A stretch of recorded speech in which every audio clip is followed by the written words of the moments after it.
Buenas noches o buenas tardes, ¿no?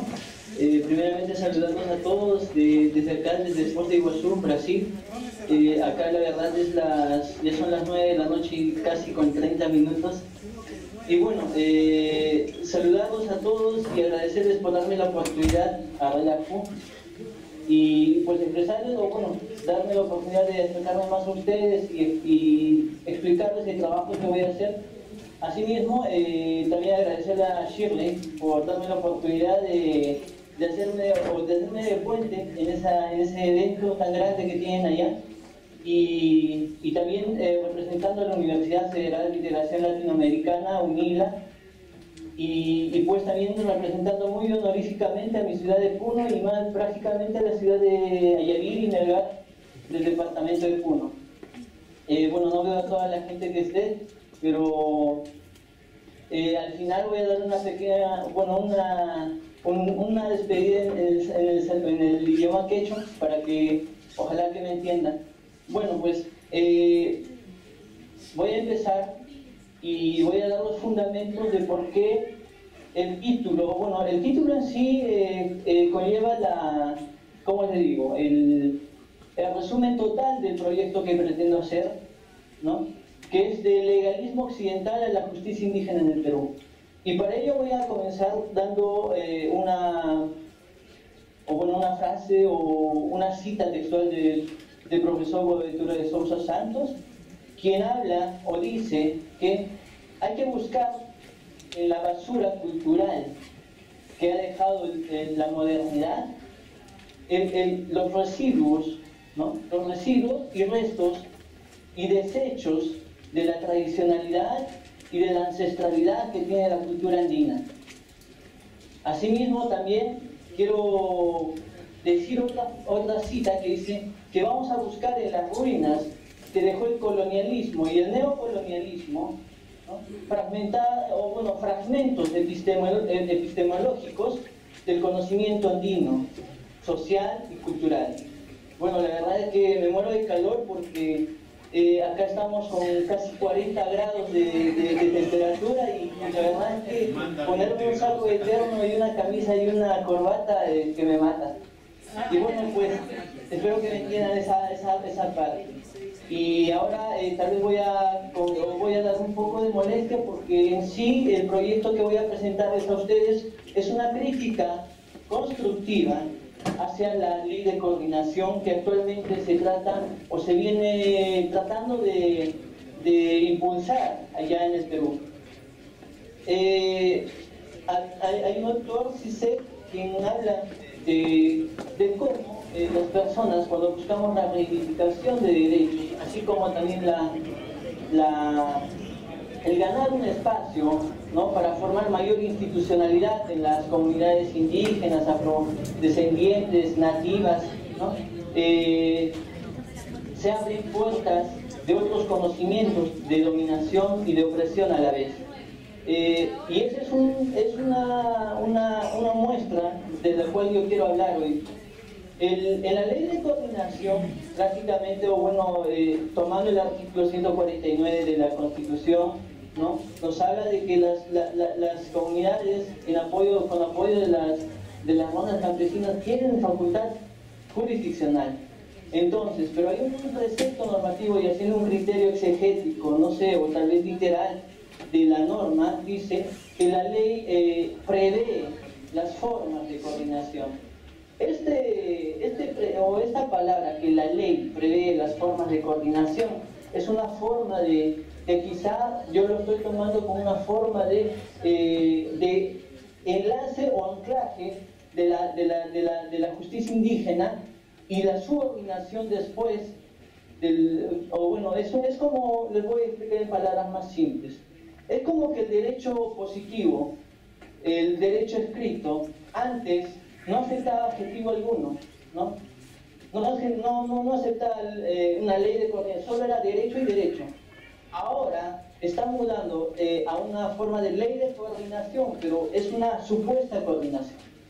En ese sentido yo hago una crítica, ¿por qué? Porque, uno, que el derecho, obviamente que está motivado por una gran maquinaria de pensadores también que obviamente no van a dar su brazo a torcer tan fácilmente como para dar institucionalidad a las rondas campesinas, a las comunidades indígenas y a las comunidades nativas. En ese entender,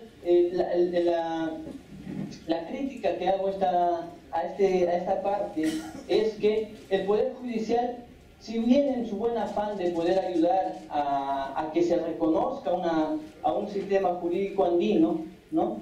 Esta forma de reconocimiento es creo que un poco equivocada.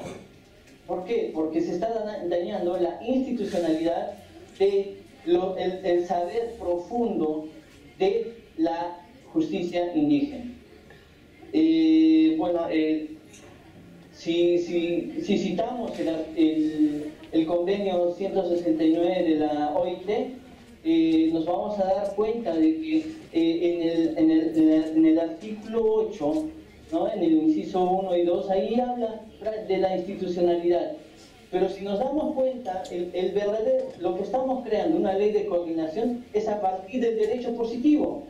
No es a partir de los orígenes ni raíces de la misma jurisdicción andina. O sea, el derecho positivo nos está dando, es como que nos está dando un campito, un rinconcito para el reconocimiento de la jurisdicción indígena. Entonces, hay que abordarlo por ese tema o por ese lado también. ¿Por qué? Pongo el ejemplo. El derecho, digamos que hay un problema de una comunidad indígena, ¿no? Hay un problema de una comunidad indígena con una empresa internacional o bueno, de explotación de minerales, digamos. Y esta empresa puede alegar esa forma o decir, ¿y dónde están las instituciones propias de esta jurisdicción indígena para que ellos puedan defenderse? ¿No? Entonces abre todo un campo de lo que es si queremos trabajar en esto. Y bueno, ahora voy a explicar básicamente lo que implica trabajo. Yo concuerdo mucho con la profesora Raquel Irigoyen Fajardo. He leído mucho sobre ella y me da un gusto de que pueda estar tan cerca de ella, tal vez, ¿no? Y tener acceso a otras personas que están ahora ahí. Y la verdad es que eso me llena de motivación más para poder trabajar esto. Pues el impulso que he tenido hasta ahora ha sido solamente individual, más que en la región de Puno no se tiene tanto impulso para este tipo de temas, ¿no? Y bueno, entonces yo hablo de que concuerdo con que la justicia indígena resulta de los hitos más importantes de la historia misma. En la época de las grandes culturas, como fue el del Incanato o antes de ellas, ¿no? Y después, en ese momento era el apogeo de la jurisdicción indígena. Después de ello vino la época de la colonización, donde se tuvo un derecho indígena subordinado, y es el que se está tratando de hacer ahora en esas políticas, en esa ley de coordinación que tal vez estamos tratando de hacer ahora, ¿no? Y después viene la época de la República, con la instauración del Estado-Nación, ¿no? En el cual se nos trata de ser igualitario o tratar como a una sola persona a todo el Estado peruano. Entonces, son reflexiones que debemos de tener muy en cuenta. Ahora bien,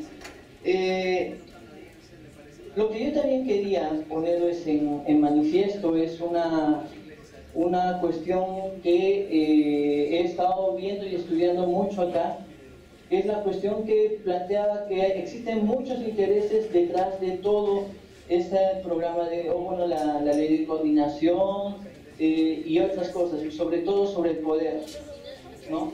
Lo que queremos o lo que se quiere a veces es que engañar a esas poblaciones. Y la verdad es que yo puedo criticar esta situación porque yo he trabajado en la Municipalidad Provincial de Puno, he salido con sociedades de base, así que conozco la realidad de todas las comunidades del lado sur, y además he trabajado en el Poder Judicial y ahí también he podido palpar la realidad diferente, ¿no? En un Poder Judicial que se ostenta en la etiqueta y de que no puede ver debajo del hombro, y una sociedad andina confraterna que es muy diferente a la que... Es un choque de dos mundos, en otras palabras. Y bueno, he asistido a varios encuentros de rondas campesinas. Asimismo, también he hecho trabajo en la universidad sobre las rondas campesinas de Malcuaco, en Carabaya y de Melgar. Entonces, el Poder Judicial iba, ¿no? Si bien iba y hablaba de la ley de coordinación, pero no era una ley de coordinación de vamos a darles una potestad o vamos a darles mayores facultades, sino era una ley de coordinación que hacía o decía que nos vamos a contar de qué estamos haciendo los dos. Por ejemplo, los grandes, hay jueces, ¿no?, que sí trabajan en buena forma esto, pero yo creo que no es la debida forma. ¿Por qué? Porque, como he mencionado, se está atentando contra la verdadera institucionalidad de las rondas campesinas. Las rondas campesinas, como en la mañana hablaba Sabino Sompo, la justicia indígena tiene en sí mucho conocimiento que tal vez nosotros no podemos comprender. Hay conocimientos fenomenológicos, espirituales, místicos, ¿no?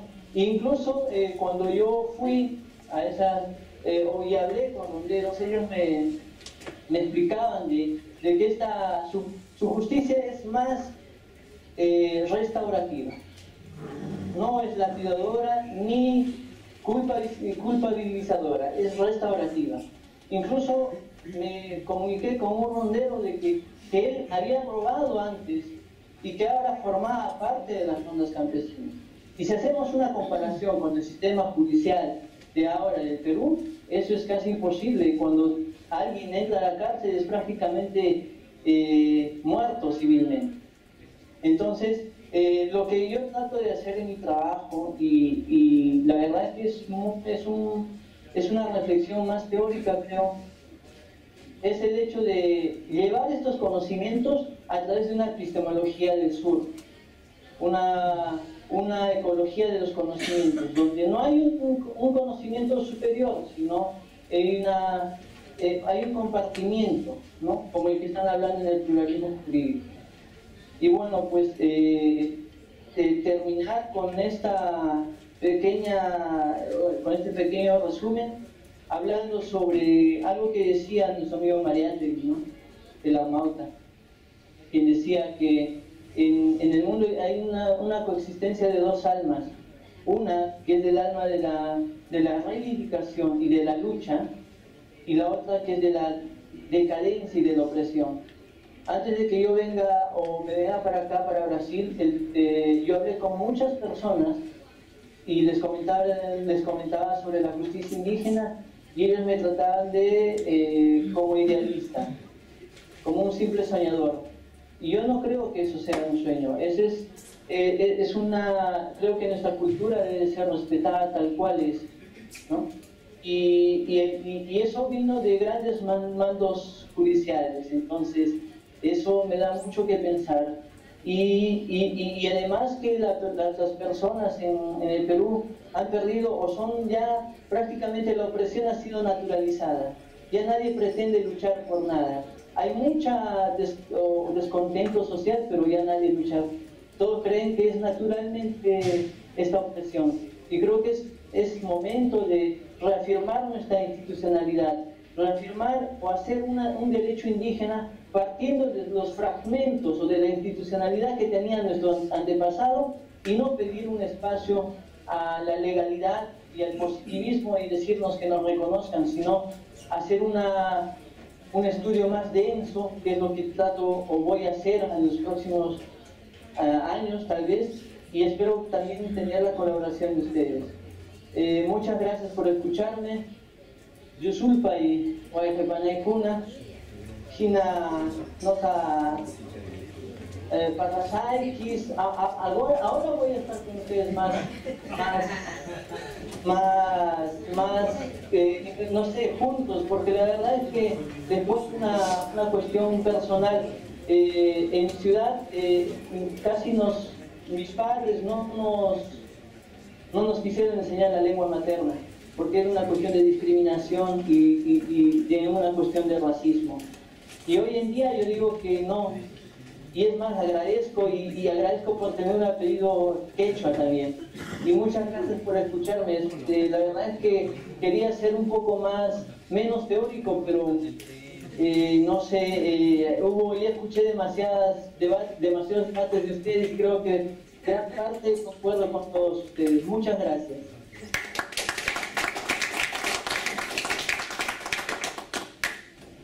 Bueno, agradecemos las palabras. A continuación, damos paso al doctor Renzo Nores, quien es docente de la PUC, investigador del Instituto Internacional de Derecho y Sociedad, quien su ponencia versa sobre el debate entre los licenciados Polo de Ondegardo y Francisco Falcón sobre los derechos indígenas entre los años de 1561 a 1567. Gracias a todos. Buenas noches. Bueno, tenía unas imágenes, pero creo que mejor vamos directamente. Más fuerte. Sí. Bueno, para empezar, buenas noches a todos. Gracias por venir. Pues lamento un poco la tardanza.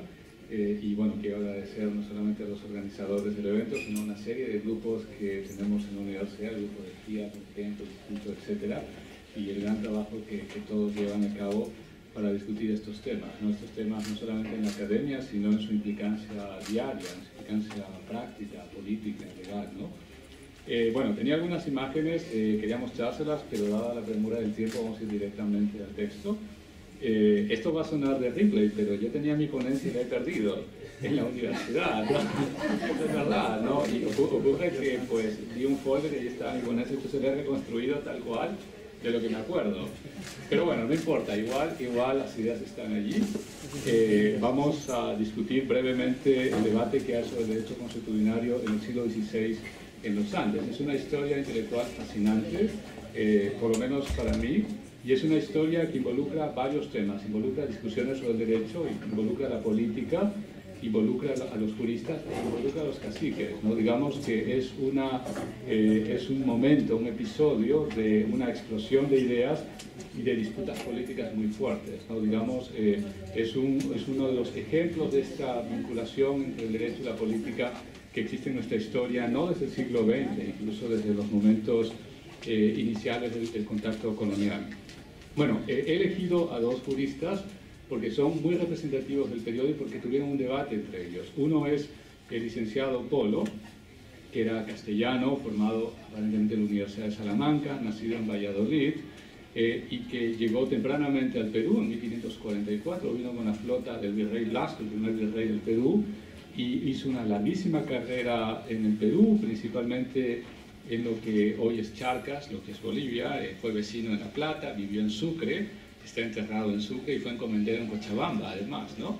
Así que un personaje muy importante y patriarca de un gran linaje chuquisaqueño del siglo XVI, XVII, una familia prominente, los Ondegardo, los Ortiz de Zárate, etc.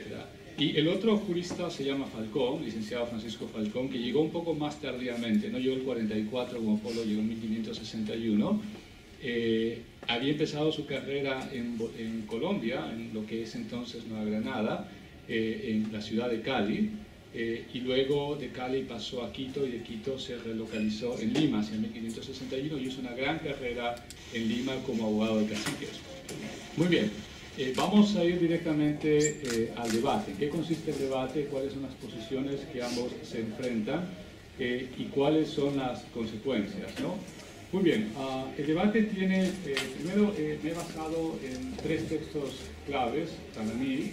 El primero es una carta escrita por el licenciado Polo al licenciado Briviesca, que fue un visitador de los años 60, es una carta de 1561. En la que él hace una descripción de todo el sistema tributario precolonial en los Andes, y luego una carta escrita por él mismo a otro licenciado, que es el licenciado Hernández de Liébana, que es un magistrado del Consejo de Indias, pero que ya en ese momento está en el Consejo de Castilla, que es una de las grandes instancias administrativas de la España imperial del siglo XVI. Y el segundo autor, el tercer documento es digamos, un informe que escribe el licenciado Falcón al Concilio de Lima, un concilio eclesiástico para definir la política eclesiástica, y él escribió un famoso informe en la que, entre otras cosas, condena la presencia española. Es el primer texto anticolonial de los que yo he visto, y directamente dice, por eso pues lamento mucho porque lo tenía en el texto, la cita tal cual, dice entre otras cosas que el rey Felipe II no tiene derecho sobre las tierras de los Andes. Yo leí el texto y no podía creerlo, pero efectivamente dice eso ya en 1567, ¿no? Y señala además que no tienen justos títulos, toda una retórica impresionante para el periodo.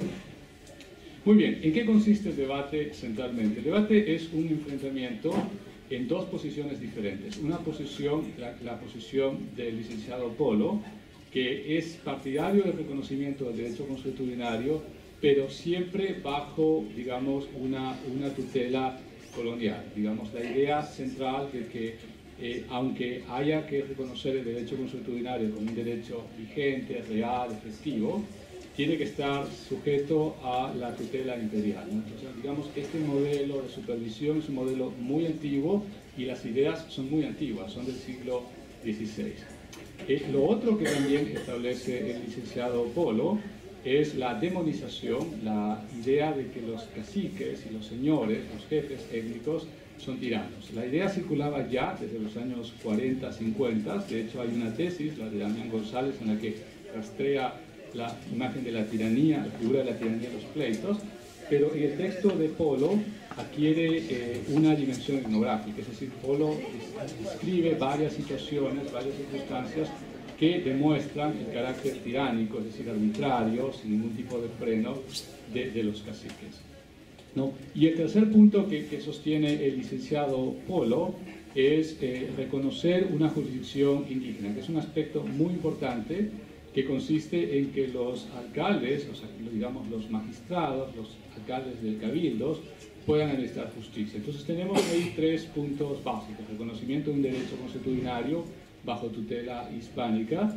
demonización de los jefes étnicos, los jefes indígenas y los incas, y finalmente el reconocimiento de alcaldes, autores, digamos, figuras de la élite para administrar justicia. Él tiene varias citas, así que voy a leer solamente una, en la que habla precisamente, digamos, de su experiencia en el Cusco.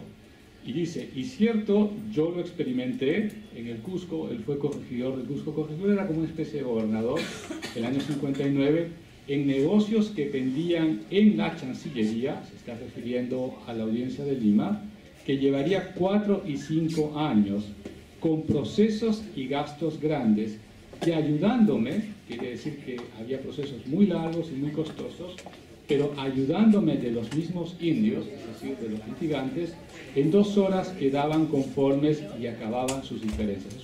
Es un episodio que él alude a su experiencia como juez y gobernador en el Cusco, en la que negociando, hablando directamente con los litigantes indígenas, llegaba a acuerdos políticos. Muy bien, la versión de Polo, es decir, y esa es una de las tesis de este trabajo, va a ser, es mi opinión, por supuesto, va a ser el armazón teórico y doctrinario que se va a imponer finalmente como discurso legal oficial en el siglo XVI en los Andes. De hecho, estoy trabajando para mostrar cómo las normas posteriores, los años 70, reflejan la idea y la ideología de Polo, ¿no? O sea, digamos, detrás de un proceso legislativo hay siempre todo un proceso discursivo, ideológico y político, y en mi opinión el gran mastermind, o sea, la mente, digamos, el arquitecto es el licenciado Polo. Bueno, eso es lo que dice Polo. Ahora vamos a pasar al licenciado Falcón y por qué es importante recuperarlo y rescatarlo. El licenciado Falcón empezó su carrera en Lima en 1561 y prontamente, por razones que aún ignoro, él consiguió, digamos, una gran reputación como abogado de caciques, es decir, como abogado privado de caciques litigantes. Y estos caciques litigantes no solamente empezaron a ir a Lima masivamente, sino empezaron a buscar al licenciado Falcón. Es fascinante ese engranaje entre estos caciques litigantes y ven a un abogado que no solamente simpatiza con sus posiciones, sino que las defiende bastante bien en la audiencia.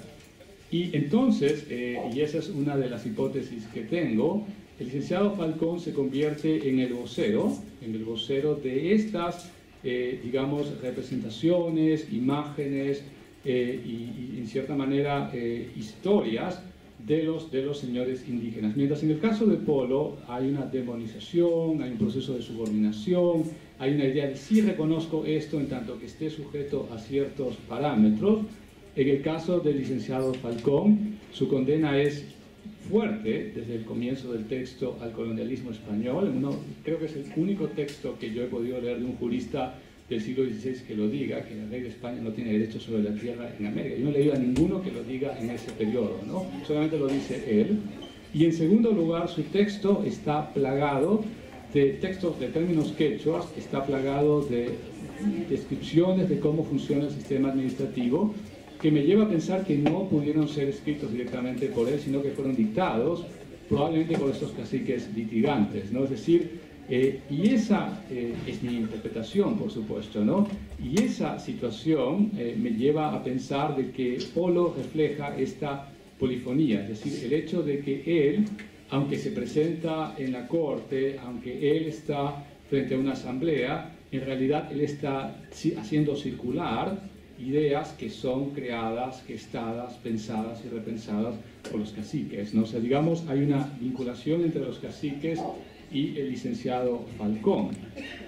Lo otro también que es fascinante del licenciado Falcón son sus diferencias con Polo. Mientras el licenciado Polo señalaba que los caciques litigan irresponsablemente porque han tomado nuestras costumbres. Acá hay una pequeña cita que voy a leer. Dice, por ejemplo, Polo, que cierto es cosa de lástima verlos, a los indios, enseñados a nuestras costumbres, hechos pleitistas por las audiencias. O sea, digamos que para Polo los indígenas litigan porque emulan, imitan a los castellanos. El licenciado Falcón dice expresamente en su texto, no, litigan porque están perdiendo las tierras. Esto no es porque tengan afición o porque tengan interés, simplemente por circunstancias concretas. Están perdiendo sus tierras, están afectando sus señoríos, están aumentando de los tributos, ¿no? De manera tal que creo yo, el licenciado Falcón refleja de una manera mucho más próxima, mucho más cercanas, las ideas y las, digamos, premisas de estos caciques, ¿no? Muy bien, ¿qué ocurre después? Este debate ocurre en los años 60, es un momento muy importante en la historia colonial, hay muchísimos detalles que no vamos a discutir, pero sí quisiera pasar al último punto sobre la política. ¿Cuál es el rol de la política en este proceso? Creo yo que no solamente en el siglo XX, sino en el siglo XVI, el debate del derecho consuetudinario involucra políticas reales, ¿no? Con actores reales, actores concretos, ¿no? Con discursos de imposición, con discursos, digamos, de autoridad, con discursos que se imponen sobre otros, ¿no?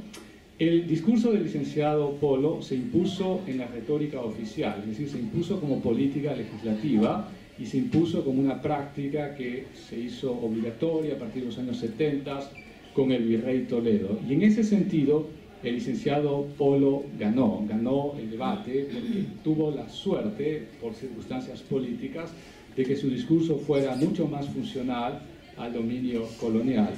Pero la retórica del licenciado Falcón sobrevivió como parte de la memoria histórica de los caciques.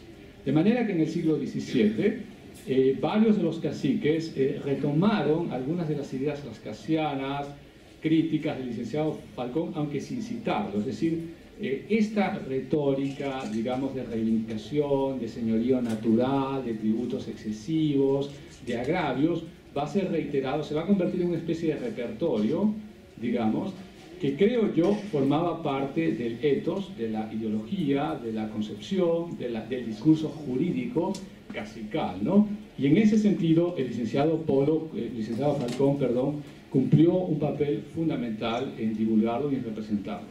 Solamente un epílogo. El licenciado Falcón fue el gran abogado de caciques. Cuando llegó el virrey Toledo a Lima, el año 69, inició una famosa visita. Y una de las primeras cosas que hizo el virrey Toledo fue ir a Jauja, y estando en Jauja le pidió a los caciques que le alcanzaran, si no les molestaba a él, los expedientes. Bueno, los caciques llegaron y le dieron los expedientes al virrey Toledo, y el virrey Toledo los quemó. Esto es verídico, ¿no? Y él llamó a eso el ejemplo público de Jauja. Una vez que el virrey Toledo seguía caminando, dijo, entre otras cosas, que los abogados realmente esquilmaban y causaban perjuicio a los naturales, y entonces dijo el virrey Toledo voy a crear un sistema de protectores naturales y de abogados naturales. Y el virrey Toledo dijo, los voy a crear con fondos indígenas, pero el que va a nombrar los abogados y los protectores soy yo. Y se arrogó ese derecho. Con lo cual, en términos prácticos, excluyó al licenciado Falcó de la defensa y de la representación de los caciques indígenas. En otras palabras, buscó acallar la voz y el discurso de los caciques, que es la interpretación que yo tengo, ¿no? Este proceso político de silenciamiento es un proceso político que debe servir como ejemplo para discutir las diversas ofensivas políticas en contra de los pueblos indígenas que ha habido a lo largo de la historia del Perú. Pues muchas gracias y un placer.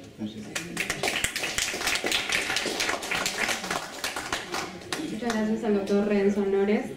A continuación daremos paso a la doctora Lola Cubels Aguilar, que nos acompaña desde España, quien es doctora de la Universidad de Valencia, especializada en Derechos Humanos, Paz y Desarrollo Sostenible.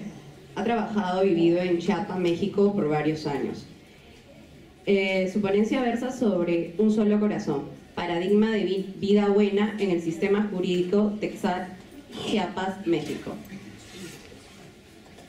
Bueno, muchas gracias a todas y a todos. Tenía preparado un PowerPoint, pero voy a hacer un gran resumen porque si no nos van a echar. Y bueno, darles las gracias por tener la oportunidad de compartir este trabajo. Es un trabajo de investigación, de tesis doctoral. Me gustaría primero aclarar que es un trabajo que realicé con el equipo de asesores de los Meltzanguaneg. Los Meltzanguaneg son los arregladores de conflictos de una zona celtal de Chiapas. Como saben, muchos conocemos el estado de Chiapas por el levantamiento zapatista del 94, es muy conocido el proceso de autonomía zapatista, pero evidentemente allí confluyen diferentes procesos, movimientos indígenas que según su contexto y el propio proceso histórico de lucha que han tenido, tiene sus particularidades. Este proceso del que hablo de recuperación del sistema jurídico celtal se da en una zona, como he dicho, mayoritariamente de lengua celtal, que es una de las diferentes lenguas mayas que existen en el estado de Chiapas, y es una zona donde desde los años 60 se establece la misión jesuita de Bachajón, una misión que abarca una zona de unos 800.000 kilómetros cuadrados. Y bueno, no me voy a extender mucho, voy solamente a señalar algunas cuestiones históricas que me parecen importantes. La misión está vinculada a la diócesis de San Cristóbal de las Casas. La diócesis de San Cristóbal tiene un papel muy importante en el movimiento indígena chiapaneco, por la participación que el obispo de Samuel Ruiz tuvo en el Concilio Vaticano II y en todos los cambios que generó a nivel latinoamericano dicho concilio.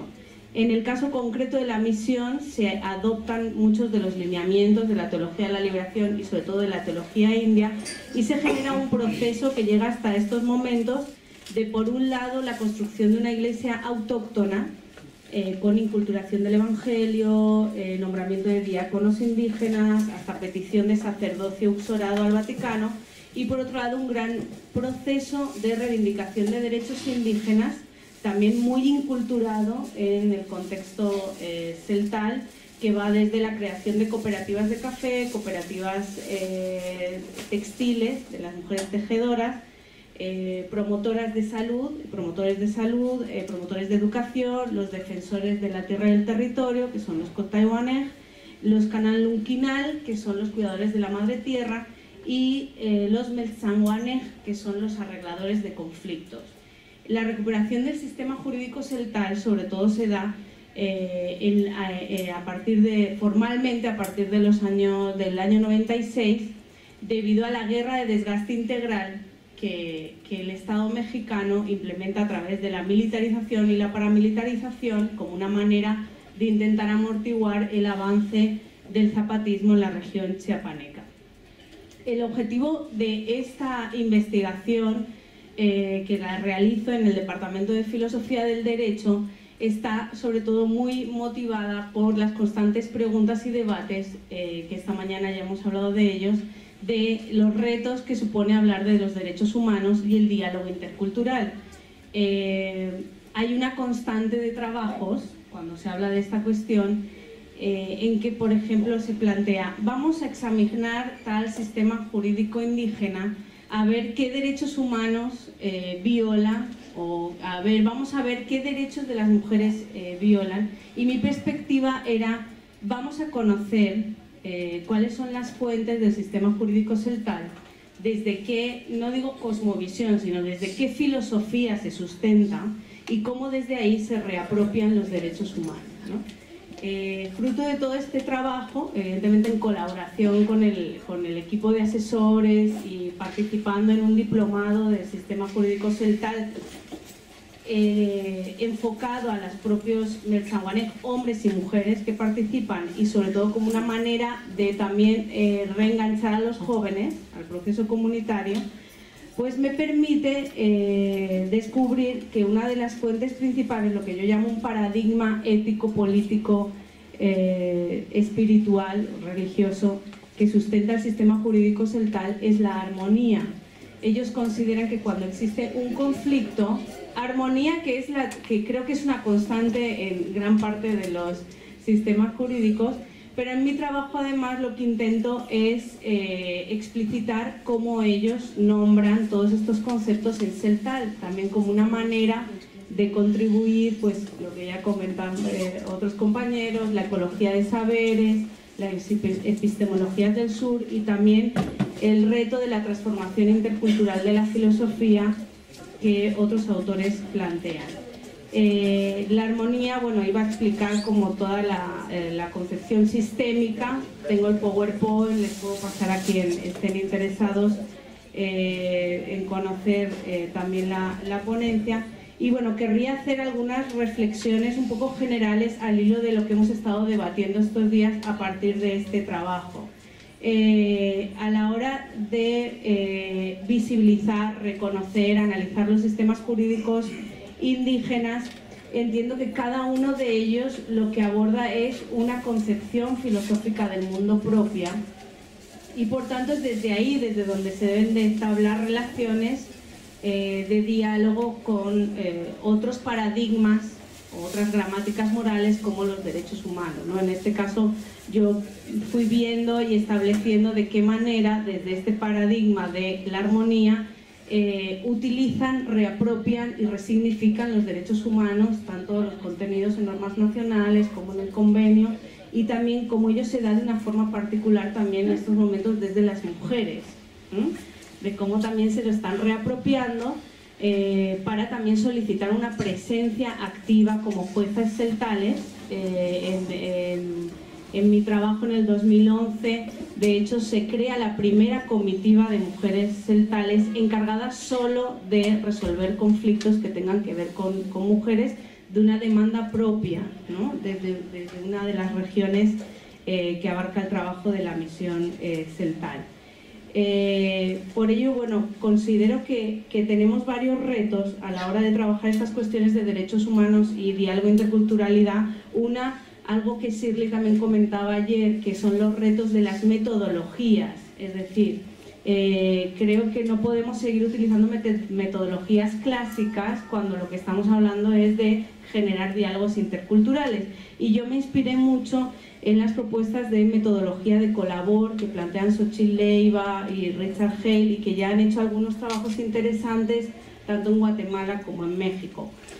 Y propongo a partir de este trabajo la necesidad de aplicar el giro decolonial a los derechos humanos, diferenciar muy claramente cuándo los derechos humanos son instrumentos de defensa y son apropiados y cuándo se están imponiendo como un paradigma único de vida digna. Y por tanto tener siempre muy en cuenta que también son utilizados por el Estado, por el poder, incluso a veces de buena fe por organismos no gubernamentales, también como instrumentos de colonialidad del ser y del saber. Y para terminar retomaría la propuesta o el grito que hace Miñolo, que dice interculturalidad o barbarie.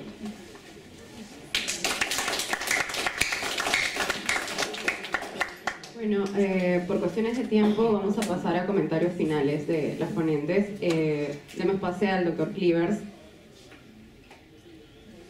Bueno, muchas gracias. Sí, solo despedirme sin antes de decirles a todos ustedes, los que están viendo esta ponencia, ¿no?, que el derecho y el mundo indígena es un mundo fabuloso. Es un mundo que no todos pueden comprender, pero que yo sé y yo también lo he vivido, y la verdad es que, como alguna vez tuve una profesora, John Mingy, de Corea, y ella me decía que la labor de la universidad es generar intelectuales locales que regresen después de su travesía en la academia, y generar conocimientos y teorías que refuercen a lo que ustedes hacen, a lo que no les pueden entender, ¿entienden? Entonces, muchas gracias por darme la oportunidad. Será en otra oportunidad que sea presencial, porque vía Skype es muy distinto y no puedo generar o compartir lo que yo quisiera con ustedes, ni hablar mi idioma, pero tal vez ustedes piensan que no sé hablar quechua, pero lo hablo mucho. Bueno, gracias.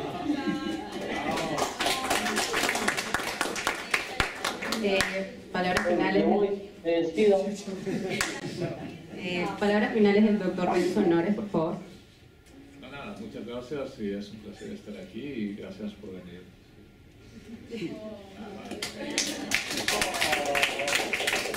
Doctora Lola, por favor.